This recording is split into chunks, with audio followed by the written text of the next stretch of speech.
YouTube Christian Brother Clinton no longer believes dinosaurs were real. He thinks they are the invention of overactive imaginations, and perhaps a conspiracy within the Catholic Church. He'd been told about dinosaurs all his life, and then, as an adult, he began to question these stories. He started to investigate these long-held claims about dinosaurs to find out if they were true or not. I began to remember when I went to these museums when I was a kid that these so-called skeletons of dinosaurs were not really skeletons at all. They were bronze. And maybe one bone out of the ankle or the shin bone was an actual real bone of an animal. But the rest of it was bronze. Bronze? Huh. Brother Clinton had said something earlier about investigating the truth of certain claims. It was sage advice, and I think it bears repeating here. If, in order for me to believe something, I have to find out whether or not it's true first. I'm not going to believe something unless I investigate it and find out whether or not it's true. That's just not a prudent thing to do. So, Bro Clinton believes the skeletal reproductions in museums are something like 98% bronze and maybe 2% real bone. To be honest, I had to play that clip a few times to make sure I understood him correctly. Then, in the spirit of Brother Clinton's admonition to seek out the truth, I called the Rocky Mountain Dinosaur Resource Center in Woodland Park, Colorado, and spoke with one of the technicians in their lab. I asked him about the skeleton displays in museums and what they are made of. I was always under the impression that what we saw in museum displays were cast replicas of the original fossils, and that never would an original be used. I was surprised to learn that the displays can be a mixture of the original fossils or cast replicas. I asked if any were made of bronze, and he chuckled. No, he said, in the olden days casts were made largely from plaster, but today plastic resin or polyurethane expanding foam is used. The color you see, which is sometimes a bronze-like color, is either from the original fossil or from paint made to duplicate the original fossil on the replicas. The colors can range widely and are caused by the mineralization process. Fossils are not the actual bone of the animal, can contain some of the bone, but largely are the result of permineralization. Permineralization is the process in which mineral deposits form natural casts of the dinosaur bones, virtually turning the original bone into a cast of rock. The color of the original bone would have been white, just as it is in any other living creature today, but the permineralization is responsible for the color of the fossil. It's certainly not bronze. And then I started to think, well, wait a minute, what if this isn't true? What about the books that I saw? And then I remembered that the books that I used to read about the dinosaurs, they were all animated. They were pictures, just like a comic book, drawn by men, cartoons.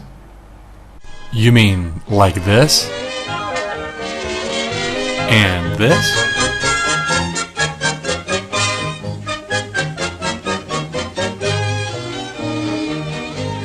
Oh, I'm Father Noah, captain of this bark. I make the plans and give commands to build the ark. And just what does Brother Clinton expect us to have in the way of remains for animals that went extinct 65 million years ago? Jurassic photo albums of the Brachiosaurus family down by the beach? Video footage of a Stegosaurus? We have exactly what we should expect to have: fossil remains of these animals.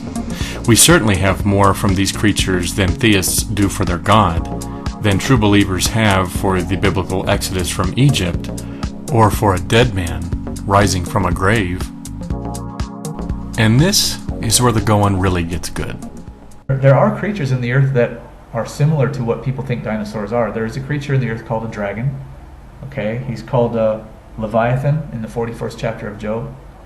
Okay, there are dragons in the earth, and there are people in the earth who have claimed to see this thing called the Loch Ness Monster. That's not myth.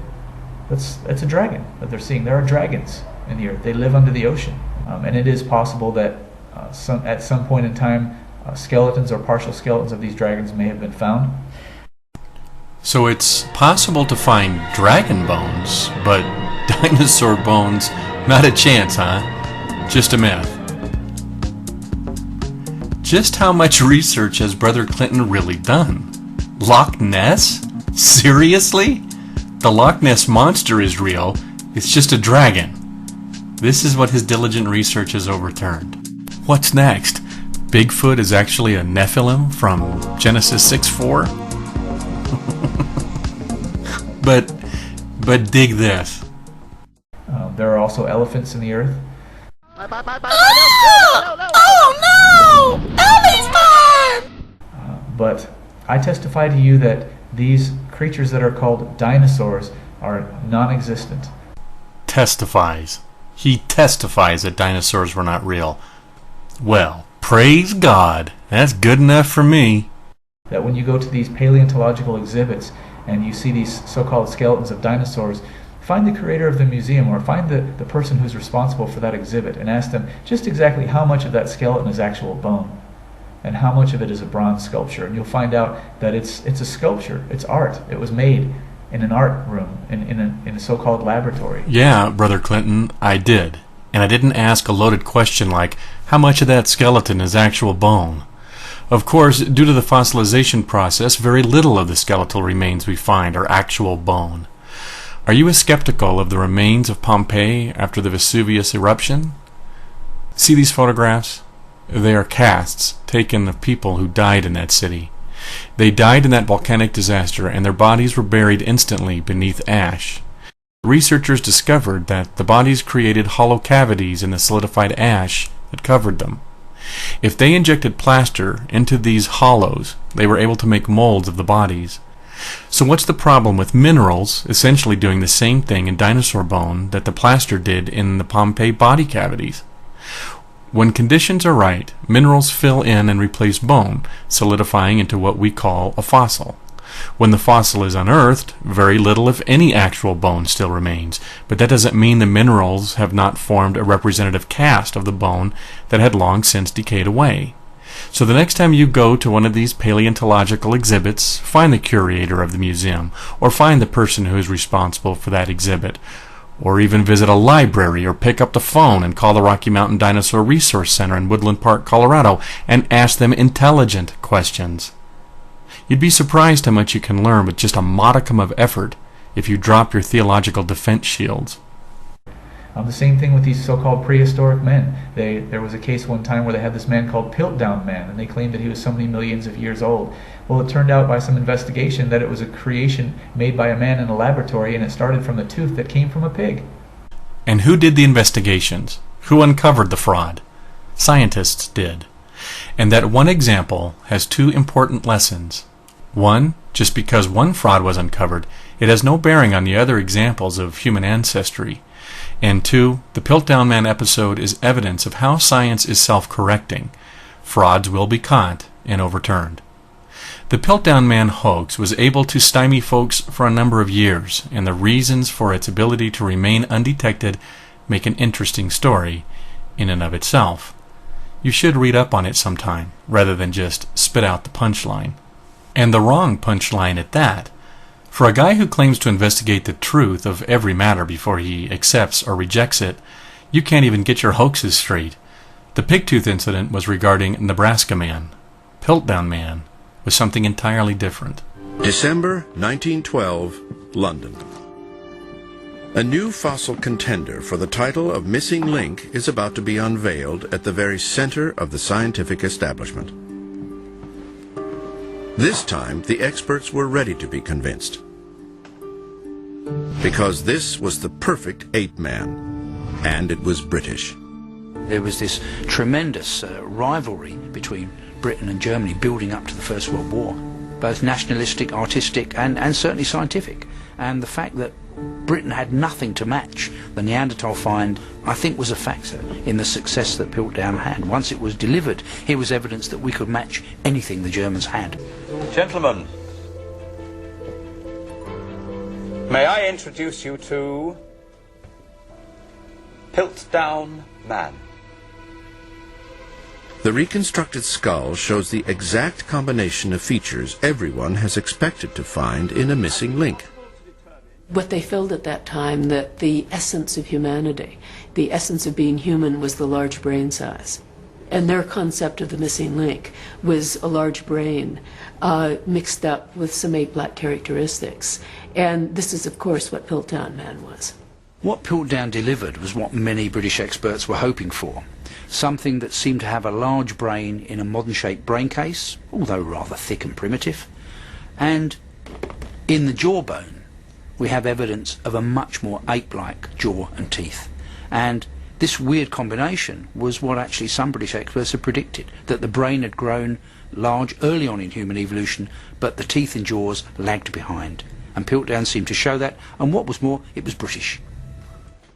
For the British scientific establishment, here at last is what they had long wished for, the perfect missing link, a big-brained British ape man. The fossils are perfect for a missing link. Some of it seems to be human, some of it seems to be ape. It just fits perfectly right in between. In your search for an ancestor, that's what you want. You know, it was almost too good to be true. But because everyone was looking for something, because everyone wanted to find that first Briton, nobody dug deeper. 40 years after it emerged as the prime contender for the missing link, the Piltdown fossils are examined scientifically for the first time and finally revealed for what they always were, an elaborate hoax.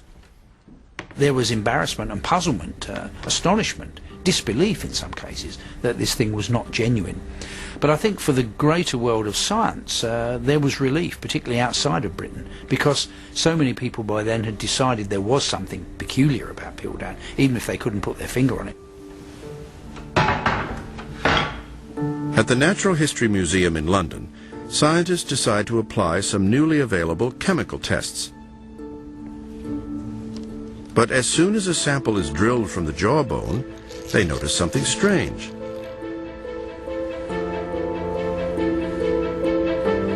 A distinct smell of burnt flesh. This can only come from organic bone, not fossil. So the jaw cannot be more than a few thousand years old. And clear marks can be seen on the surface of the teeth, scratch marks. Originally from a modern ape, they've been filed down to look human. The entire assemblage, stained to look old, is a forgery. It is never proven who the fraudster is.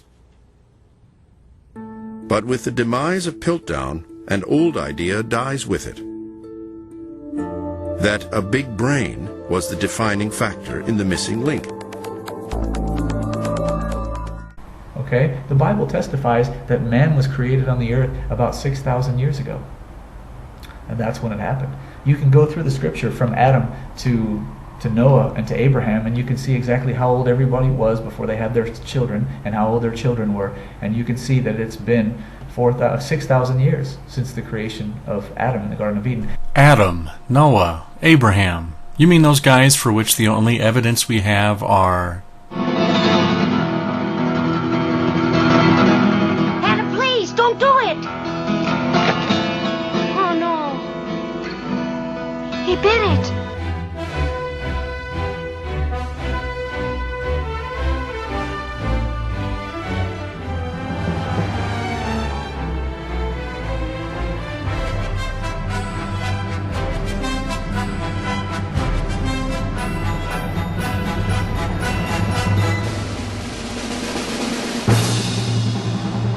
It's true. No, it isn't. Don't you believe old Abraham? No. The theory of the dinosaurs and the theory of evolution go hand in hand. They both began to come out at the same time, and they're both lies. Okay, and they're lies that are taught to little children as if they were truth, which makes me angry. Yeah, it's not like Sunday school where they get fed the truth with supporting evidence every week, right? There was a good man named Noah. God was pleased with Noah because he obeyed him. Noah was a righteous man. My dear wife, God told me to build an ark. Why would God want you to build an ark, Noah? We don't even live near an ocean or a lake.